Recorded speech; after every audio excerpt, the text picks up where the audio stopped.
Olá, estamos começando mais um programa Data Vênia, pela Rede TV, com a direção executiva do Dr. Arnold Vivaldi Filho, e é um programa dirigido a você, para nós tentarmos esclarecer mais sobre esse complexo sistema de justiça brasileiro. Hoje recebemos a visita do ministro Luiz Felipe Salomão, do Superior Tribunal de Justiça. O ministro Luiz Felipe, ele integrou o Ministério Público, antes foi advogado e depois, aos 25 anos, tomou posse como juiz de direito aqui no Brasil, no Rio de Janeiro. Aliás, estado que chegou a presidir a Associação dos Juízes do Rio de Janeiro. Lá também lecionou na Universidade Federal do Rio de Janeiro, instituição de ensino que leciona também no pós-graduação. Trata-se, portanto, de um experiente profissional que hoje vem conversar conosco sobre essas questões de justiça, especialmente os meios alternativos de solução de conflito. O ministro, que já há 10 anos está no STJ, hoje é recepcionado para falarmos um pouquinho antes da sua posse. Ministro, seja bem-vindo, obrigado pela presença. O ministro nasceu em Salvador, mas foi criado no Rio de Janeiro, é isso? Isso, eu que agradeço, Durso, um prazer enorme estar aqui, conversar um pouquinho sobre o sistema de justiça. Eu nasci em Salvador, mas fui com menos de 1 ano de idade para o Rio de Janeiro, então praticamente a minha vida toda foi no Rio de Janeiro e depois quando fui a desembargador, eu sou juiz de carreira, como você acabou de dizer, quando eu fui ao Superior Tribunal de Justiça, eu me mudei aqui para Brasília. E como é que foi essa infância no Rio de Janeiro? Olha, Durso, é interessante. O Rio tem, como todos nós conhecemos, é uma cidade espetacular. Tive muitos amigos ali de praia, estudei num colégio público, depois fui a um colégio particular, me preparar para o vestibular, fiz vestibular e ingressei na conhecida Faculdade Nacional de Direito, ali onde tem o já histórico Largo do Caco, né? Nosso famoso centro acadêmico, e depois fiz primeiro concurso para o Ministério Público, advoguei por um período curto. Essa é um dos meus sonhos que eu acabei não realizando. Eu tinha muita vocação para a advocacia, mas acabei seguindo outro caminho. Primeiro fiz um concurso para o Ministério Público e depois ingressei na magistratura também muito novinho e segui carreira na magistratura. Na magistratura, ingressou aos 25 anos, portanto, mais de 25 anos já está na magistratura. E depois de juiz de primeiro grau, foi para desembargador, chegando a ministro do STJ. É uma carreira, sem dúvida nenhuma, de sucesso, uma carreira brilhante. Mas gostava de advogar, ministro? Olha, Durso, meu pai foi advogado durante muitos anos, mais de 50 anos. E eu, claro, que gostava bastante, mas eu, desde a faculdade, tendia muito para a magistratura e sempre busquei realizar também esse ideal. Fiquei muito dividido no começo, mas acabei seguindo a carreira.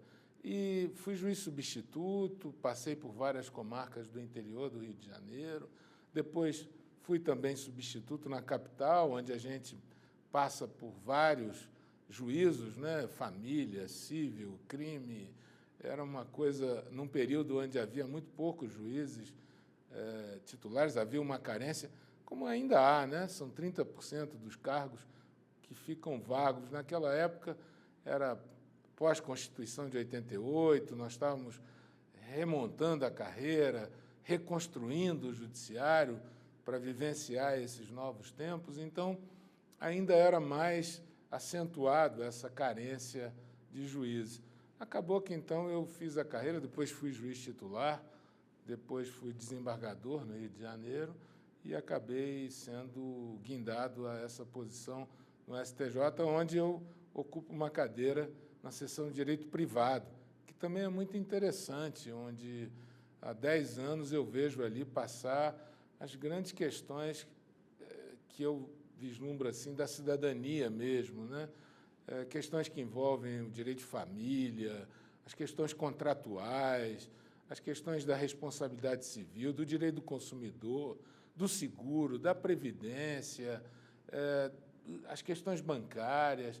Então, o direito privado ele tem uma característica também muito interessante, são poucas as matérias de natureza constitucional que envolvem o direito privado, que, na maioria delas, é Código Civil e legislação que o complementa.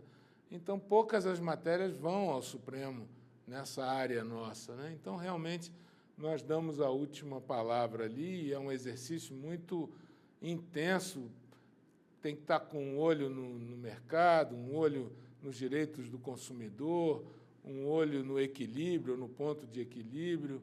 É uma matéria muito interessante essa do direito privado. Mas antes de nós aprofundarmos um pouquinho nessas questões, eu queria voltar um pouquinho no tempo, pegar esse bonde da história e lhe perguntar, você é filho único ou tem irmãos? Não, eu tenho mais 2 irmãos, um foi desembargador, é falecido, e o outro eu tenho também um irmão que é engenheiro naval e depois acabou fazendo direito, e nós somos muito mais velhos do que eu, e nós fomos criados ali, em Copacabana. E os irmãos tiveram influência na sua decisão de cursar uma faculdade de Direito? Engraçado que não, eu desde sempre queria seguir a área jurídica. O pai certamente sim. Certamente, né? Certamente, mas eu sempre quis seguir a carreira jurídica e mais assim, tendia muito para a área do judiciário. Assim. Ah, é? Desde o começo pensava em ser juiz?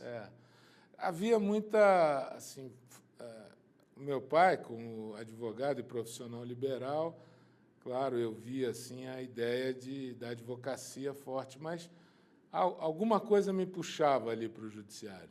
E como vê o papel do advogado no Brasil hoje? Como é que você vê essa situação do exercício da advocacia no olhar do julgador, do ministro? Claro. Dulce, eu acho que todas as profissões no mundo todo vão passar por um rearranjo, né? Nós estamos vivendo aí a era da tecnologia, a era da comunicação, onde se costuma dizer que em 10 anos as profissões que hoje existem, metade delas não existirão. E aqueles jovens que vão se preparar para o mercado de trabalho, a outra metade ainda vai existir. Então, é um mundo novo, é uma perspectiva nova. E eu acho que os profissionais, sobretudo os profissionais do direito, vão ter que se adaptar a essa nova fase da evolução da humanidade. Nós vamos ter aí aplicativos que vão fornecer orientação jurídica, nós vamos ter aplicativos que vão realizar mediação online, já existem hoje. Nós vamos estar passando por uma reorganização. Então, é conveniente que nós nos preparemos para ela, porque a evolução tecnológica ela não vai brecar, né? Nós não conseguimos brecar, ao contrário, ela não é um mal em si mesma, ela é um avanço da civilização. Então, o que nós precisamos é vislumbrar aí quais são os problemas atuais e tentar enxergar um futuro melhor. Nós temos no Brasil hoje mais de 1 milhão de advogados, né? Se comparado com o número dos Estados Unidos, por exemplo, lá também tem muito advogado, 1.300.000, por aí. Não é uma coisa, não é um número pequeno, não. E tem mercado de trabalho, né? Tem qualificação, tem excelência no trabalho. Então, nós temos que buscar caminhos. Um deles, seguramente, um mercado novo que se apresenta para o profissional de direito, é a área de soluções extrajudiciais. Nós todos que estudamos na mesma época, praticamente, nos bancos universitários, tivemos uma formação voltada para o litígio, voltada para o profissional aprender a fazer a petição inicial, a contestação, o recurso, litigar, litigar e litigar. Hoje, como se vê, várias universidades já têm cadeiras específicas de arbitragem, de mediação, de soluções extrajudiciais, o que acontece em países da Europa e nos Estados Unidos há muito tempo. Já existe essa vertente das soluções extrajudiciais. Isso tudo, só para concluir o raciocínio, é uma cultura. A cultura de que é possível solucionar problemas não só pelo caminho do judiciário. Essa é uma mudança de mentalidade. Como nós estamos constatando, o profissional da nossa geração foi forjado para o litígio, para o confronto judicial. Nós precisamos introduzir novas técnicas para justamente abrir outros mercados, não só esse, outros para o profissional da advocacia. Eu tenho, às vezes, conversado com muitos estudantes de direito e alguns, até alunos, eles dizem, professor, mas o mercado não está saturado para o profissional do direito? E eu respondo, para o profissional que não estuda, está saturado. Mas para o profissional que estuda, há um mundo se descortinando. Quantas especialidades não haviam na nossa época de estudante, há 30, 35 anos, biodireito, direito do consumidor, o próprio direito internacional hoje, com a flexibilização das soberanias pelos blocos que se formaram no mundo, o direito hoje mudou completamente e se ampliou. Agora, é evidente que isto impacta também na formação. A formação nas faculdades, ela precisa, de alguma maneira, se adaptar a essa nova realidade. Nós falamos, e você falou há pouco, como professor também que desta necessidade de preparar os profissionais para mudar a cultura dos operadores e da sociedade. As faculdades de Direito, elas estão hoje adaptadas a essa nova realidade, preparando esses novos personagens? Algumas sim, mas de um modo geral, não há muito a se fazer ainda nessa mudança de cultura? O momento é justamente aquele momento da virada, é um momento difícil mesmo, porque nós tivemos aí a Constituição de 88, ela é a retomada da democracia no nosso país. Então, como garantia da retomada da democracia, era preciso inserir na Constituição os direitos, né? Porque vivemos sob um período totalitário, então, para garantia da cidadania, direitos na Constituição, muito mais do que vários outros países da nossa época, né? Contemporâneos de retomada da democracia. É uma Constituição exaustiva na enumeração de direitos. E também ela trouxe um outro viés interessante à Constituição. Ela conduziu a efetividade desses direitos para o Poder Judiciário. Ela disse, olha, quem vai dar vida, quem vai garantir os direitos é o Judiciário. Porque os estudiosos, os cientistas sociais, os cientistas políticos, que examinam a história aí da humanidade desde um tempo para cá, vem afirmando que houve uma época em que floresceu o poder legislativo, né, com as revoluções francesa, com a independência americana, retomou-se a ideia de que o legislativo era o locus da democracia.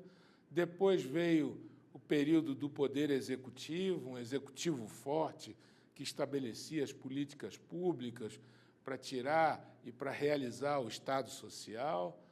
E depois, vários cientistas sociais afirmaram, já previram, que esse seria o século do judiciário. Por quê? Porque justamente é aquele lugar simbólico da democracia, onde o cidadão busca o direito, efetiva o direito. No nosso caso brasileiro, ainda mais acentuado com a retomada da democracia. Então, veja, o que nós temos, por um lado, é um excesso de litigiosidade decorrente dessa situação, a partir da Constituição, se busca no Judiciário a efetivação da cidadania, e, por outro lado, o que parece um paradoxo, né, é que tem justiça demais por um lado e tem justiça de menos por outro, porque também há parcelas da população, os excluídos, que não têm acesso ao judiciário. Daí a pujança da Defensoria Pública, de instrumentos eficazes para poder se levar a questão, juizados especiais estão aí para demonstrar que há uma sede de realizar a justiça. Nesse meio tempo, também, se fala em judicialização das relações sociais. Toda a vida brasileira vai para ser resolvida no judiciário. Fala-se em judicialização da política. Bem, dentro desse cenário, Durso, nós temos que buscar soluções, não tem outro jeito. Nós temos que resolver os problemas decorrentes da cidadania. Agora, o mais longo período democrático da nossa história, né? 30 anos da Constituição de 88, nós precisamos buscar soluções dentro desse mundo que nós estamos vivendo, que é um mundo da tecnologia, um mundo da comunicação, das distâncias curtas, da globalização. Então, nós precisamos, sim, encontrar soluções. Quais são as soluções? Não tem uma só. São várias, como você mesmo já falou em várias vezes. É preciso soluções extrajudiciais, é preciso gerência e gestão dentro do judiciário, é preciso políticas públicas do judiciário para a sua própria área de prestar jurisdição. Então, são temas que eu acho que, ao longo aí do nosso debate, nós podemos ir desfolhando um pouco mais, identificando um pouco mais, mas eu não creio que consigamos, com uma varinha de condão, resolver esse problema de 100 milhões de 30 milhões de novas ações, quase 100 milhões de ações em andamento, uma taxa de congestionamento de quase 70%. Então, nós não vamos conseguir abrir novos mercados, atender ao mercado de trabalho para o profissional que está se formando. Nós precisamos ter criatividade e ter metas para poder sair do problema onde nós estamos hoje. Insistindo nesse ponto, ministro, 100 milhões de processos, este aumento do grau de litigiosidade, vale dizer, o cidadão, na medida em que conhece os seus direitos, ele passa a exercer e, como historicamente a forma de defesa dos seus direitos é pelo processo, é por ali que ele vai, e aí entope literalmente as vias do judiciário. São muitos processos e, com isto, nós temos a chamada morosidade da justiça. Demora muito para uma solução daquele processo. A alternativa que vem sendo trabalhada, inclusive o ministro presidiu uma comissão de pessoas que elaboraram um projeto de lei para mudar a lei brasileira, criando mecanismos para a solução do conflito fora do processo. Vale dizer, não precisa ter o processo. Tem mecanismos antes do processo que buscam a solução desses conflitos. Eu queria que o ministro falasse um pouquinho sobre as possibilidades que a lei brasileira já traz, mercê, inclusive, desse projeto que o ministro, do qual o ministro participou, e que hoje está aí à disposição do cidadão. Aliás, é bom que se diga, muitas pessoas não sabem que existem estas possibilidades para resolver uma questão de um direito seu que foi violado. O ministro vai agora explicar isto para que o cidadão tenha conhecimento disso. E esse é o caminho, ministro? É um dos caminhos, sim, não há dúvida. São várias estradas, né? Hoje, inclusive, nós vivemos um momento muito especial para se tentar enfrentar esse problema do excesso de litigiosidade ou de causas judiciais. Nós temos o que nós estamos chamando de um microsistema legislativo à disposição da sociedade para encaminhar soluções para esse problema. Nós temos um novo Código de Processo Civil, onde esse tema foi muito trabalhado.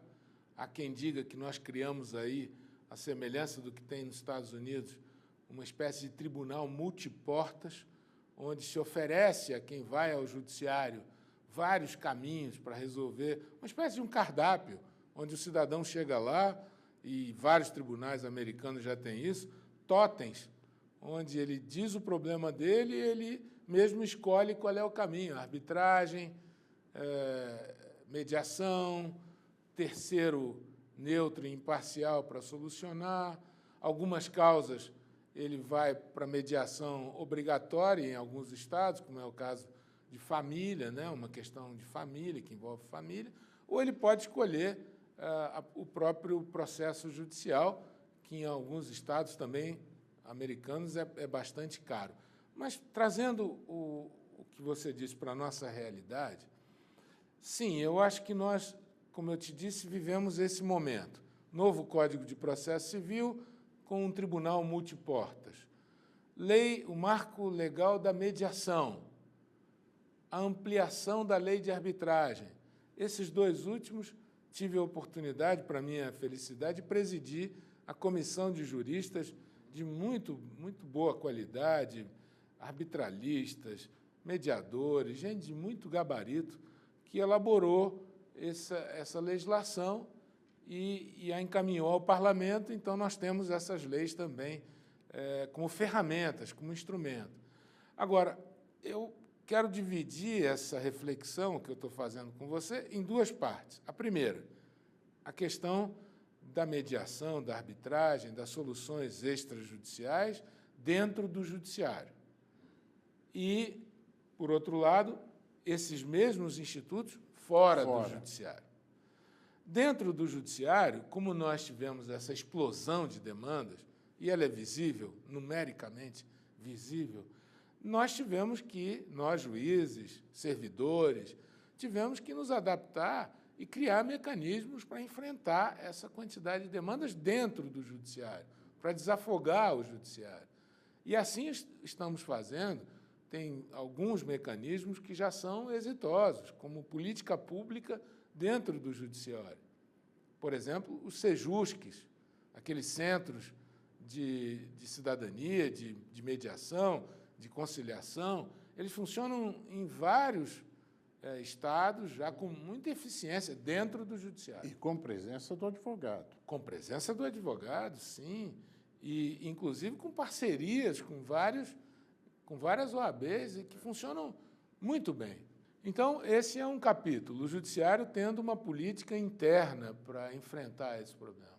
Agora, outro, que eu acho que estamos ainda muito incipiente e que vários países do mundo já desenvolvem há pelo menos mais de 4 décadas, é esse mercado privado de solução extrajudicial. Como o caminho do judiciário, ele é custoso, com a quantidade de causas, ele tem um rito, um procedimento, ele pode ser um pouco demorado. Determinadas situações são convenientes que sejam enfrentadas de outra forma, ou, pelo menos, se abrir a oportunidade de resolver o problema por uma outra modalidade. Mais barata e mais rápida. Em algumas situações, sim. E não há problema para o judiciário com isso, porque o judiciário vai ter sempre o seu papel.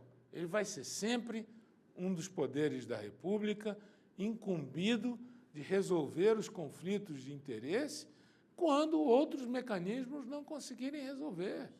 Então, o papel do judiciário está ali, garantido, é um avanço civilizatório, claro. Agora, se você não oferecer outras ferramentas, outros mecanismos, e não mudar a mentalidade dos profissionais, daqueles que atuam, da própria sociedade, para se conscientizar de que problema ela não resolve só no judiciário. Tem outras ferramentas. O judiciário é importante? Claro, eu jamais diria o contrário. e ele é realmente vital para a democracia. Porém, se não existir outras formas que possa ser utilizada pela cidadania, nós vamos entrar num processo de colapso. Então, é preciso instrumentalizar essas formas. Quais são essas formas? Existem algumas que nós chamamos de autocompositivas. Por que autocompositivas? Porque são as próprias partes, ajudadas ou não por um terceiro, que encontram uma solução para o seu problema, mediante técnicas próprias. Os mediadores, por exemplo, têm técnicas que vão conduzindo as partes a refletirem, a avaliarem riscos e chegarem a um denominador comum. Assim também conciliadores, na mesma linha. Mediadores, no caso da mediação. Conciliadores, no caso da conciliação. E os árbitros na arbitragem. Aí a arbitragem é outra forma. Seriam formas heterocompositivas. Mas deixa eu só reclamar agora a didática do professor Salomão. Vamos lá. Para explicar para o nosso telespectador a diferença entre a composição, a mediação e a arbitragem, para que o telespectador possa entender as diferenças fundamentais dos três institutos que, a rigor, eles buscam a mesma coisa, evitar o processo, mas por caminhos diferentes. É verdade, eu acho que não são só essas três fórmulas também, não. Tem várias outras. Vou pegar um exemplo, que eu acho que um exemplo vale mais do que 1000 palavras. Em acidentes ambientais ou em acidentes aéreos, tivemos alguns, no caso daquele acidente, uma fatalidade da TAM, tivemos o caso de Mariana, um acidente ambiental também grande. Nesses casos, se busca uma solução que seja harmônica para aquelas famílias que já sofreram uma tragédia e, ao mesmo tempo, precisam encontrar a solução para o judiciário. Então, se fala em desenhos de soluções de litígio que sejam um eixo comum para todas elas. Desculpe, ministro, isso onde? Na conciliação, na mediação? É uma mediação diferente, porque é focada num determinado ponto, numa determinada questão, que é a tragédia que aconteceu num ou no outro caso. Então, ele é muito ali voltado para resolver aquele problema. Aquela situação. E encontrar um pouco de alívio já diante daquele cenário devastador que se criou ali. Então, são várias formas. Tem uma importação que nós fizemos de um mecanismo americano, e já aqui abrasileiramos ele, que se chama Dispute Board. É um painel onde técnicos acompanham, por exemplo, uma obra de infraestrutura e se contrata que esse painel vai resolvendo o problema da obra na medida que os problemas vão surgindo. Por exemplo, ao invés de a cada problema que surja na execução do contrato, se vai ao judiciário, paralisa a obra, concede liminar, recurso, volta, aquilo compromete a execução do contrato. Isso é uma ferramenta? Ferramenta que está sendo hoje bastante utilizada. Então, nós temos várias outras fórmulas. Por exemplo, em algumas questões, alguns contratos já prevêem, antes de entrar em juízo, a possibilidade de você obter uma opinião de um terceiro imparcial. Seria um pré-árbitro. Antes de ir para a arbitragem, se colhe a opinião de um terceiro imparcial, as partes avaliam as suas vantagens e desvantagens, e muitas das questões são resolvidas ali, com essa opinião de terceiro. Então, não existe um formato só, Durso. Existem vários que já são largamente utilizados em alguns países, e para nós aqui estamos começando. Como que se faz isso? Voltando àquela expressão inicial, é uma mudança de mentalidade. Não é fácil, não é simples, porque nós fomos formados para o litígio. Então, nós temos que agora nos adaptar aos novos tempos. Tanto o advogado tem que se adaptar, o promotor, o juiz, o defensor público, a sociedade em geral. Como que eu vejo hoje? Algumas políticas públicas podem ser implementadas em empresas privadas. Como? Vou dar um exemplo. Nós realizamos um seminário há um tempo atrás no próprio Superior Tribunal de Justiça, tratando do ombudsman bancário. Nós detectamos que muitas questões que chegam ao STJ, no campo do direito privado, envolvem contratos bancários, revisão de contratos bancários, discussão quanto a juros, planos econômicos. Então, alguns países, onde essa questão existe também, criaram a figura do ombudsman bancário, que tem a fiscalização dos consumidores, do próprio sistema financeiro, tem uma autorregulação criada pelos próprios bancos, são pessoas com muita credibilidade que ocupam essas funções, e ali, sem vinculação para o consumidor, se ele não estiver satisfeito, ele pode ter a via do judiciário, mas é uma forma de se criar instâncias onde o problema pode ser, de maneira eficaz, resolvido. Então, permita-me só, nesse claro, ponto, a ideia desse ombudsman é diferente da ideia daquele ouvidor, aquele que só capta, recepciona a reclamação. Esse ombudsman, ele é proativo. Ele reage à reclamação na tentativa da solução. E ele impõe a solução para o banco. A decisão dele vincula o banco, não vincula o consumidor, se ele não estiver satisfeito.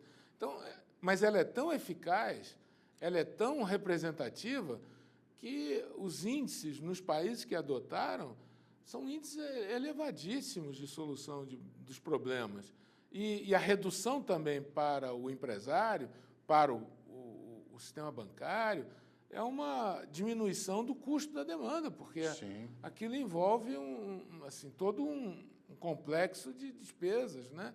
Pela via judicial, e além de entupir o sistema de justiça, né? Então, são soluções criativas, nós temos várias sendo implementadas. Agora, nada disso, por exemplo, a lei da mediação, voltando aos exemplos, né, que eu acho que para o teu público é interessante falar de casos concretos. Veja, a lei da mediação estabeleceu que nos contratos de massa, como são os contratos bancários, de seguro, de previdência, de consumo. Onde não se discutem as cláusulas. Elas já estão pré-estabelecidas, você aceita ou não, mas é daquele jeito. Nós chamamos de contrato de massa, por adesão.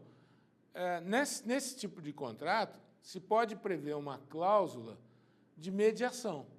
Nessa cláusula de mediação, claro que você não vai obrigar alguém a mediar ou a conciliar, mas se o contrato tiver a cláusula da mediação, é obrigado, antes de ir ao judiciário, tentar a mediação. Então, são passos lentos. Aí, já te respondendo, qual é a diferença para a arbitragem? Tem muita diferença. Também é possível, nos contratos, se eleger a arbitragem. Que no Brasil, depois que o Supremo demorou um pouco para declarar a constitucionalidade. Ela foi uma lei muito contestada no início. Por quê? Se dizia, mas como é que vai levar a questão para um árbitro privado, para um juiz privado? Como é que isso tem a questão do acesso ao judiciário garantida na Constituição? Quem vai respeitar a decisão se ele é um árbitro privado? Exatamente. E aí demorou o Supremo a definir. Quando definiu, avançou.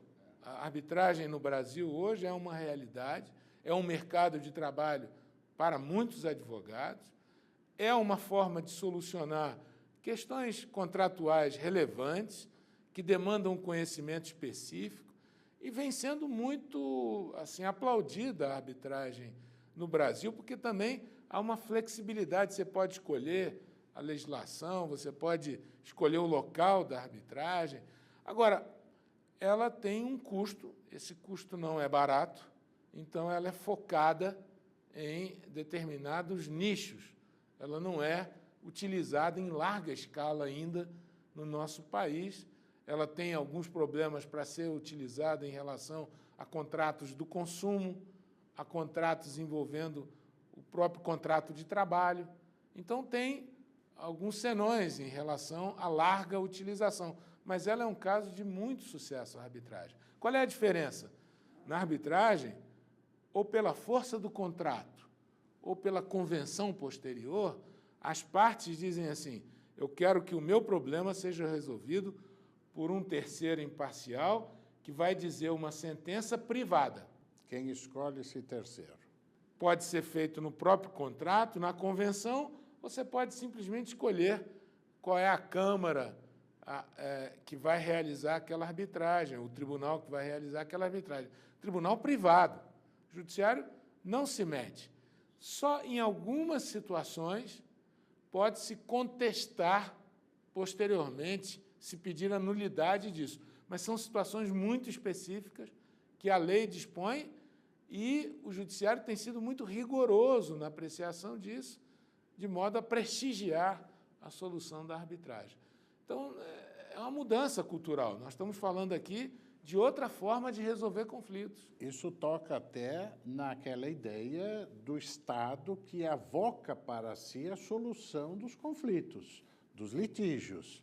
De repente, nós temos uma justiça privada reconhecida por lei, que até o Poder Judiciário passa a respeitar as suas decisões. É que, na verdade, quem faz cumprir as decisões dessa justiça privada é o Judiciário. Há uma divisão de tarefas muito inteligente, onde a arbitragem é utilizada fundamentalmente na questão negocial, contratual, né? Nada impede que seja utilizada em outros setores, mas nessa área ela é largamente utilizada com muito sucesso, com muita eficiência. Então, há alguns questionamentos, sim, quanto à despesa, quanto à questão das listas dos árbitros nas câmaras, mas tudo isso é pequeno perto do resultado efetivo que a arbitragem nos traz. É um caso de muito sucesso. E, recentemente, nós alteramos essa lei da arbitragem para atingir alguns aspectos que antes não atingia, por exemplo, contratos públicos. O setor público pode se utilizar hoje da arbitragem, sem problema nenhum. E está se utilizando, ministro? Em algumas situações tem que se utilizar, porque são obras de infraestrutura, que se você deixar aquilo para o judiciário, com a tramitação mais morosa que tem o judiciário, e esse tempo do judiciário, ele é necessário para poder produzir prova, com resguardo aos princípios, recursos, princípios do contraditório. Não que nada disso deva ser observado na arbitragem, ao contrário, sim, são observadas, mas como é privado, tende a ser muito mais célere e tem prazo para terminar, prazo legal. E tem também um custo, como nós falamos, elevado ainda. Claro. Quem paga isto na área pública, nessas questões que envolvem contratos públicos? Tudo isso tem que estar previsto no edital, onde se vai lançar a obra, e também na licitação. Isso tudo é combinado e acordado entre as partes. Quando se entra na licitação, já se sabe que aquele tipo de litígio será ou não resolvido pela arbitragem. Então, nós poderíamos dizer assim que a conciliação é um mero acordo. As partes vão lá, ou numa audiência orientada pelo juiz, ou no escritório de um advogado, resolvem, até pelos seus advogados, fazem um acordo. Total liberdade para isso, solucionam um problema. Nós temos a mediação, que aí já seria me corrija, hein, ministro, seria um profissional habilitado para ir demonstrando às partes as vantagens e desvantagens daquela solução. Ele conduz a solução, ele orienta a solução, mas ele não impõe uma solução. Já no tribunal arbitral, nós estamos diante de uma estrutura, uma justiça, uma corte privada, onde o árbitro que irá decidir sobre aquela situação foi eleito pelas partes. As partes concordaram, escolheram, tem previsão no contrato dessa modalidade, produz-se a prova, os debates, mas aquela decisão será cumprida. Dá para a gente fazer essa distinção de um modo geral? Perfeitamente. E o árbitro vai proferir uma sentença, tal qual o juiz profere na jurisdição estatal. E essa sentença, se não for observada pelas partes, vai para o judiciário para ser cumprida. Fora isso, Durso, tem inúmeras outras formas, como eu dei alguns exemplos aqui, que estão sendo desenvolvidas. Eu parei em alguns, mas tem tantas outras que hoje já se desenvolvem. O ponto X da questão, que eu gostaria de frisar, é, no judiciário, essas soluções, pelo Tribunal Multiportas, elas já vêm sendo adotadas. O que falta para nós é desenvolver um mercado privado de soluções extrajudiciais. Por exemplo, várias câmaras de mediação hoje já desenvolvem uma mediação online.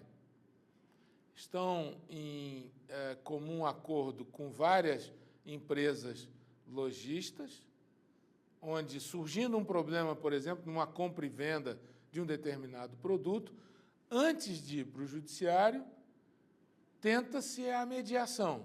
E essa mediação é feita no telefone celular, no iPad, no computador. E aí, não é aquele call center, o ombudsman, onde só se recebe burocraticamente a reclamação e se encaminha para os setores internos. Não é disso que eu estou falando. Eu estou falando de mediadores eficazes, com disponibilidade, tem um representante da loja, do empresário ali, sempre de prontidão. O consumidor leva a reclamação para o mediador ouve o representante da loja, do empresário, e o índice de resolução dos problemas é muito elevado. Isso, aplicado no consumo de massa de hoje em dia, você pode imaginar o quanto vai resolver de problema. Na telefonia, na seguradora, nos planos de saúde, nos contratos em geral, na compra e venda do comércio. Tantas e quantas questões hoje poderiam ser resolvidas antes de ingressar no judiciário. É desse mercado que eu estou falando. É preciso ter profissionais, advogados prontos para atuarem nesse mercado, mediadores bem formados, sociedade bem conscientizada de que o problema pode ser ali resolvido. Então, nós estamos falando de uma nova perspectiva. Câmaras de mediação. Elas existem hoje e algumas entidades as têm. Nós temos desde Câmara de Comércio, que monta uma Câmara de Mediação para facilitar o resultado, a solução. Qualquer entidade privada pode ter Câmara de Mediação? Durso, é muito interessante isso, porque é um mercado privado, é a lei do mercado. Só vai permanecer as que forem eficientes, a que prestar um bom serviço. Como ele é um mercado privado, o que nós temos que pensar aí é como que o poder público, e eu acho que o CNJ tem um papel muito importante nisso, pode elaborar políticas públicas voltadas para o desenvolvimento desse mercado privado de soluções extrajudiciais de conflito, envolvendo grandes empresas nisso, para que elas possam participar ativamente da elaboração e da mediação, para que elas tenham realmente a decisão política interna de criarem mecanismos de resolver conflitos antes de levá-los para o judiciário. Então, nós temos inúmeros exemplos de consumo de massa onde se poderiam implementar essas políticas. Eu disse alguns aqui. Imagina se nós tivéssemos soluções eficientes para a área da telefonia, para a área bancária, para a área de seguros, para o mercado consumidor em geral. Imagina se nós tivéssemos um mercado privado eficiente. Quantas dessas demandas não seriam propostas no judiciário? Inúmeras. A gente pode fazer esse raciocínio, não precisa ir muito além para fazer esse raciocínio. Então, o que nós precisamos é desenvolver essas políticas. Eu acho que o CNJ, a política dos consumidores, a política desses diversos segmentos, todos focados na resolução extrajudicial de conflitos. E com relação ao tribunal arbitral, que aí é um pouco diferente. A estrutura, a lei estabelece o que deve ter, tal. Quem pode montar um tribunal arbitral? Interessante também, é privado. Então, é a eficiência dele que vai ditar se ele vai ficar ou não vai ficar no mercado. Mas Logo que surgiram... Permita-me, pergunto, o telespectador pode pensar, puxa, eu vou montar aqui um tribunal arbitral. A pessoa física pode fazê-lo ou precisa ter uma entidade, uma pessoa jurídica? Tem alguns requisitos, porque não precisa de cadastro e não precisa ser regulamentado. Tem alguns requisitos que são específicos para o seu funcionamento, mas, desenganadamente, o que vai dizer se ele vai permanecer ou não é a sua eficiência, é se ele funciona com bons árbitros para atrair os profissionais, os advogados que vão fazer a indicação daquele tribunal, é a credibilidade, é a isenção, é o custo. Tudo isso é fruto da segurança jurídica. Você só vai buscar arbitragem se tiver segurança que ela vai ser equânime, adequada, justa, rápida, tendo um custo razoável. Então, é a lei do mercado mesmo, eficiência do mercado. Assim também as câmaras de mediação, para o que eu disse aqui, é um mercado privado que está por ser construído, está para ser desenvolvido. Precisa da participação das OABs, para que esse mercado seja melhor compreendido, até mesmo para os profissionais do direito, né? Ele é toda uma mudança de forma de solucionar problemas e litígios. A Câmara de Mediação e a mediação em si é bem mais acessível, é bem mais barata. Agora, nós falamos, e vou voltar neste ponto, porque ainda o tribunal arbitral tem um custo elevado, seja a remuneração dos árbitros e a própria estrutura do funcionamento do tribunal. O que eu lhe indago é o seguinte, como baratear esse custo? Ou é melhor não baratear, manter essa solução alternativa ainda cara para selecionar quem serão as pessoas e as empresas e os contratos que serão submetidos a esse tribunal arbitral? De novo, aqui eu vou te dar a minha observação de quem se interessa pelo assunto, de quem acompanha esse assunto há muito tempo. Essa é uma questão mercadológica. A arbitragem será tanto utilizada quanto for eficiente, quanto for adequada para resolver aquele tipo de litígio. Hoje, eu vejo que está se abrindo um nicho grande para a arbitragem na questão das construções, né? Não só nas obras de infraestrutura, mas na questão que envolve construtora, incorporadora. Por quê? Porque está se vendo que, em algumas situações, a arbitragem funciona bem para resolver esse problema.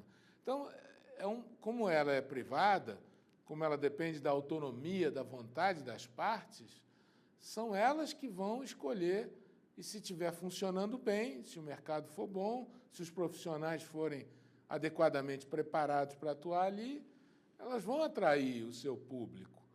E a mesma coisa da mediação, ela vai funcionar como forma extrajudicial, autocompositiva, quando os profissionais, os mediadores, forem bons, quando eles apresentarem bons resultados. Nós temos hoje, como uma área muito incipiente ainda no nosso país, nós não a desenvolvemos a contento, estamos progredindo, mas ainda falta muito. Eu vejo que há alguns mercados, há algumas áreas que já são ocupadas por profissionais específicos. Por exemplo, mediadores da área de família já desenvolvem um bom trabalho para solucionar litígios de família antes de ir ao judiciário. E que, se não resolver ali, vai para o judiciário depois. Mas que muitas vezes se resolve ali. A maioria das vezes, né, evita. Tem áreas muito específicas, como essa eu disse, na área do mercado de varejo, são mediadores. A arbitragem também tem um campo muito específico em, como eu disse, obras de infraestrutura. Então, nós temos aí um campo enorme para trabalhar. É preciso, primeiro, conscientização da sociedade, desenvolvimento de políticas públicas por parte do Judiciário, do CNJ, não um mutirão de mediação, não é isso. Isso é pontual. É pontual, né? Nós precisamos de políticas permanentes, que envolvam o setor privado. Vamos conversar com os setores que hoje representam um grande número de causas para dentro do Judiciário e conscientizá-los de que tem mecanismos antes de ingressar na Justiça. E a mudança de cultura é lenta. É lenta. Tem que assimilar esses conceitos e acreditar. Persistir. Deixa eu lhe provocar com relação a uma questão que nós já falamos na entrevista, mas eu queria ouvi-lo um pouquinho mais no que diz respeito a essa mudança de eixo do poder. Historicamente, isso aconteceu, mas hoje, no quadrante que atravessamos na história do Brasil, a mudança de eixo de poder ela é muito visível. O legislativo, o executivo deram lugar ao judiciário. As razões pouco importam. O que eu queria lhe perguntar é o seguinte: isso é bom para a democracia? Esse proselitismo e digamos, essa liderança do poder judiciário no contexto democrático, podendo, em alguns casos, gerar, a quem concorde e a quem não, um ativismo judicial? Como é que o ministro vê isso? É interessante. A gente combinou de fazer pergunta fácil só, né? Não, Dulce, essa questão é muito interessante, porque envolve um pouco do que nós já falamos, né? A cidadania levou para dentro do judiciário a resolução dos seus problemas. Antes, eram outras formas que se resolviam algumas dessas questões, tinham mecanismos que funcionavam ali nos bairros, as famílias, as religiões, ocupavam esse espaço de resolver os problemas. A partir, sobretudo, do mundo moderno, e no nosso caso brasileiro, da Constituição de 88, muitas dessas questões, das relações sociais, econômicas, afetivas, tudo foi judicializado. Então, o judiciário passou a ter que trabalhar com isso. Por outro lado, tivemos também uma mudança de eixo no que chamamos de ações coletivas, né? Se descobriu, a partir de uma construção americana das denominadas class actions, né? Ações coletivas, de que um só litigante poderia representar toda uma coletividade em juízo, né? Então, surgiu aí também um outro fenômeno que o judiciário teve que lidar com ele, porque nós estávamos forjados em resolver problemas individuais. A partir de um determinado momento, surgem interesses transindividuais, que nós não estávamos, nós, juízes, preparados para isso. Também tivemos que lidar, a partir de uma hora para outra, com alguns problemas, tipo orçamento do judiciário. Nós nunca lidamos com isso, era o executivo quem cuidava. De uma hora para outra, da Constituição para cá, criou-se a autonomia administrativa e financeira dos tribunais. Precisávamos, como ainda precisamos, investir em gestão para ser eficientes, sairmos da era do papel ali costurado, né, do processo costurado, para o processo eletrônico. Então, tudo isso é uma mudança que desafia novos rumos, um juiz melhor preparado, um juiz que tenha a produtividade dele controlada, a eficiência dele controlada. Bem, além disso, para responder mais objetivamente a tua pergunta, se é bom ou se é ruim, eu por enquanto, fiz algumas constatações, né? Por que é que esses problemas foram sendo entregues para o juiz, para o judiciário e para o juiz? Tem um outro aspecto. Quando o sistema da democracia entra em conflito, o executivo com o legislativo, e quando internamente não se consegue resolver esse problema, ele também é carreado para o judiciário. e se forma aí o que se denomina judicialização da política. Tudo isso foi feito à revelia do judiciário, não fomos nós que pedimos esse protagonismo, ele foi caindo no nosso colo. O que nós precisamos pensar agora é se isso é só uma fase aguda do nosso processo de redemocratização, e aí, a partir daí, nós chegamos de um outro lado do pêndulo, né? Porque isso é um movimento pendular, saímos lá da inércia, fomos ao ponto máximo, agora vamos buscar o equilíbrio.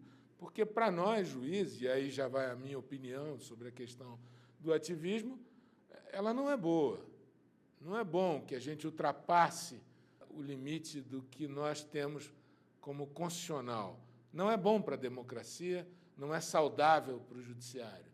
O saudável para nós é cumprirmos a lei. O juiz interpreta, ele dá lustro à lei, ele vivifica a lei, ele dá vida à lei, mas ele não pode ir além da lei. Protagonista do que a lei estabelece. Perfeito. No limite da lei. Esse é o bom juiz, esse é o juiz que faz cumprir a regra que a cidadania lhe impôs, né? A Constituição cidadã lhe impôs. Muito bem. Estamos chegando quase ao finalzinho do nosso programa. E o que nós fazemos ao final do programa é pedir efetivamente para o nosso convidado, se é advogado, para desvestir a beca, se é magistrado, para desvestir a toga, para falarmos um pouquinho sobre o ser humano. E perguntar ao ministro, que agora tira a toga, qual o seu time do coração? Bem, eu fui criado no Rio de Janeiro, o meu time é o Fluminense. Mas acontece que o meu irmão, que faleceu, ele era vascaíno com muito ardor. Então, ele acabou influenciando meus filhos, meus sobrinhos. Então, eu fico ali, torço para o Fluminense, mas tenho uma paixão pelo Vasco também, como segundo plano, né? E qual gênero musical que mais lhe agrada? A MPB. Algum filme que assistiu ultimamente merece registro? Eu gosto de bons filmes. Eu não tenho um específico por último, não, mas eu tenho visto bons filmes e é bom ver que o cinema brasileiro também está voltando à atividade, né? Então, são bons filmes brasileiros, boas séries brasileiras. E hobby? Tem algum hobby, ministro? Eu gosto muito da leitura, Durso. Eu sou um leitor voraz. Eu me associo a clubes de livro, participo disso e leio bastante, com bastante frequência. Desafio final. Em 2 ou 3 palavras, um recado para a juventude brasileira.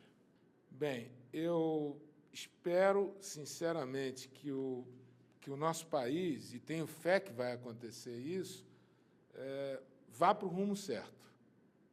Eu acho que até agora nós tivemos idas e vindas, marchas e contramarchas, mas a curva do nosso país, e do judiciário em especial, é uma curva ascendente. O que nós precisamos agora é ir na direção certa, porque o que é a utopia? Como disse o Galeano, um autor do nosso tempo, o Galeano diz, a utopia é aquela margem onde você sabe que nunca vai chegar, mas é preciso andar em direção a ela. Então, nós precisamos caminhar em direção à nossa utopia.